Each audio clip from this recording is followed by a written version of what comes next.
Hello students, welcome to Eduara. First of all, I would like to introduce myself Shashank Pathak, faculty of history. प्रागैतिहासिक काल के अंतर्गत जो पहला टॉपिक है वह पाषाण काल है। और एक बात मैं आपको यह भी बता दूं कि पाषाण काल को भी इतिहासकारों ने 3 पार्ट में डिवाइड किया: पूरा पाषाण काल, मध्य पाषाण काल और नवपाषाण काल।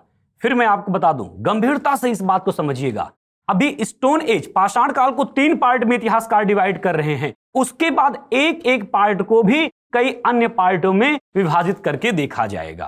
पूरा पाषाण काल को भी इतिहासकारों ने 3 भागों में विभाजित करके देखा है: निम्न पूरा पाषाण काल, मध्य पूरा पाषाण काल और उच्च पूरा पाषाण काल। पूरा पाषाण काल की समय सीमा की अगर मैं बात करूं तो 20 लाख ईसा पूर्व से लेकर के 10,000 ईसा पूर्व के मध्य इस समय सीमा को निर्धारित किया गया है। पहला भाग निम्न पुरा पाषाण काल, 1 लाख ईसा पूर्व तक के काल को इतिहास में निम्न पुरा पाषाण काल के रूप में जाना जाता है। अगर बात हम मध्य पुरा पाषाण काल की करें तो 1 लाख ईसा पूर्व से लेकर के 40,000 ईसा पूर्व के मध्य का जो काल है वह इतिहास में मध्य पुरा पाषाण काल के रूप में जाना जाता है। वहीं पर 40,000 ईसा पूर्व से लेकर के 10,000 ईसा पूर्व के जो मध्य के काल हैं उसको इतिहास में ऊपरी पूरा पाषाण काल या फिर उच्च पूरा पाषाण काल के रूप में जाना जाता है। इतिहासकारों ने यह वैज्ञानिक विभाजन तो किया, लेकिन इसके आधार पर आपको विचार करना होगा।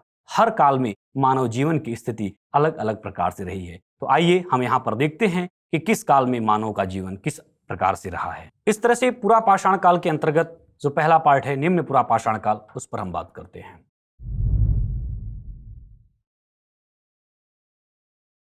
1 लाख ईसा पूर्व तक का जो इतिहास है वह निम्न पुरा पाषाण काल के रूप में देखा जाता है। आइए हम उन महत्वपूर्ण बिंदुओं पर चर्चा करते हैं जो निम्न पुरा पाषाण काल के अंतर्गत महत्वपूर्ण है। भारत में सर्वप्रथम पुरा पाषाण कालीन चट्टान की खोज रॉबर्ट ब्रूस फुट ने 1863 में की थी। और इस पॉइंट को आपको बहुत अच्छे से ध्यान में रखना होगा, क्योंकि लगभग हर परीक्षा में, हर एग्जाम में यह क्वेश्चंस बनता है। तो इसको ध्यान रखना है कि 1863 में पूरा पाषाण कालीन चट्टान की खोज रॉबर्ट ब्रूस फुट द्वारा की गई थी। इस युग में मनुष्य खेती नहीं करता था, यह एक बहुत महत्वपूर्ण बात है। इस पर एक कहानी मैं आपको बताऊंगा ताकि आपका कॉन्सेप्ट एकदम क्लियर हो।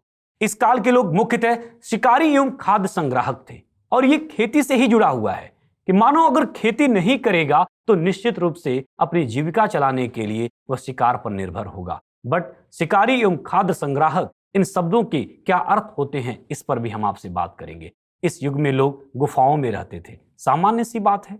समाज अगर आदिम जीवन व्यतीत करेगा तो गुफाओं में ही रहेगा। अनुमान लगाया जाता है कि इस युग का अंत होते होते जलवायु में परिवर्तन होने लगा। धीरे धीरे इन क्षेत्रों के तापमानों में वृद्धि होने लगी।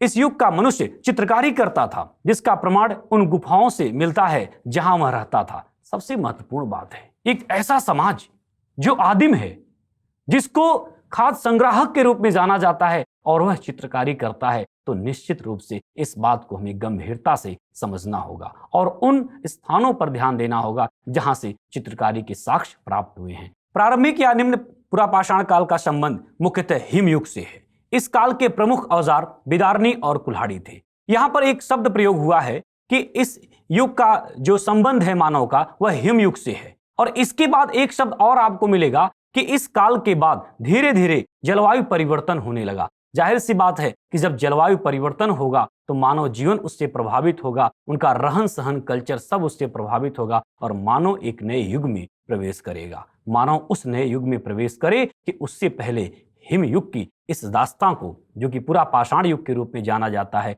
अन्य महत्वपूर्ण बिंदुओं पर भी बात कर ले। तो यहाँ पर आपने देखा कि इस काल का जो मानव है वह बिदारनी और कुल्हाड़ी जैसे महत्वपूर्ण टूल्स का प्रयोग करता है, उपकरण का प्रयोग करता है।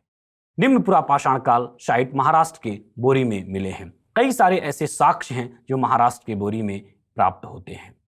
इसके साथ ही साथ मध्य प्रदेश में भीमबेटका एक महत्वपूर्ण स्थान है, और इस स्थल को 2003 में विश्व विरासत स्थल घोषित किया गया था।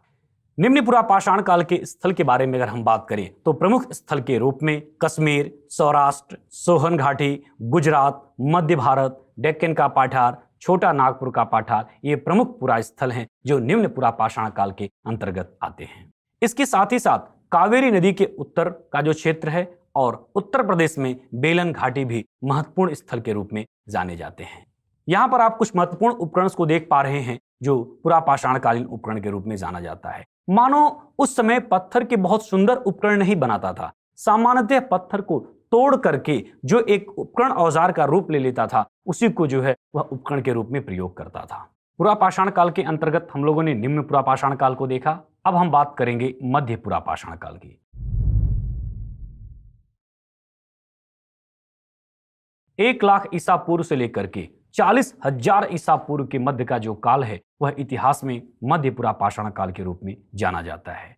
यहां पर आपको इस बात को समझना होगा कि अब धीरे धीरे क्लाइमेट भी चेंज हो रहा है, मानव जीवन भी बदलेगा और मानव के द्वारा जो प्रयुक्त उपकरण हैं, औजार हैं, वह भी अब पहले की तुलना में अच्छे होंगे और धारदार होंगे। तो आप देखेंगे कि इस तरह से अब मानव स्क्रैपर के बने औजार का प्रयोग करने लगा। इसके साथ ही साथ फ्लेक्स यानी कि धारदार औजारों का भी प्रयोग करने लगा।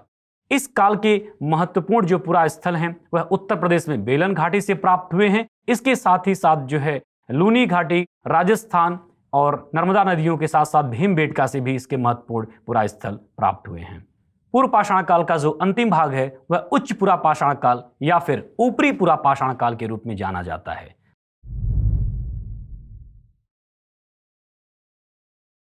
इसका समय काल इतिहासकारों ने 40,000 ईसा पूर्व से लेकर के 10,000 ईसा पूर्व के मध्य रखा। सबसे महत्वपूर्ण बात इस काल की यह है कि इस काल में मानव का पूर्वज होमो सैपियंस का उद्भव होता है और इस तरह से वह मानव जो पहले एकदम पशुवत व्यवहार करता था, धीरे धीरे मानवीकरण की प्रक्रिया में आगे बढ़ता है।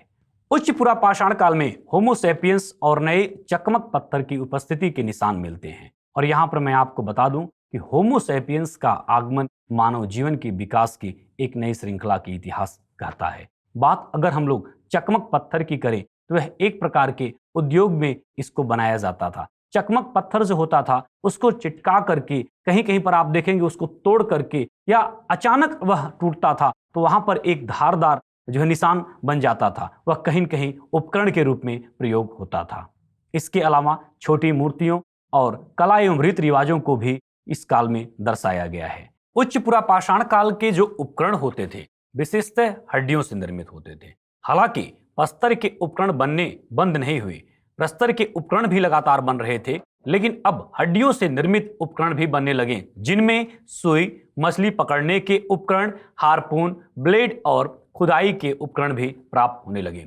बात अगर उच्च पुरापाषाण काल के महत्वपूर्ण पुरा स्थल की जाए तो आप देख पाएंगे कि वेलन घाटी, छोटा नागपुर पठार, महाराष्ट्र, उड़ीसा, आंध्र प्रदेश और भीमबेटका प्रमुख रूप से महत्वपूर्ण स्थान रखते हैं।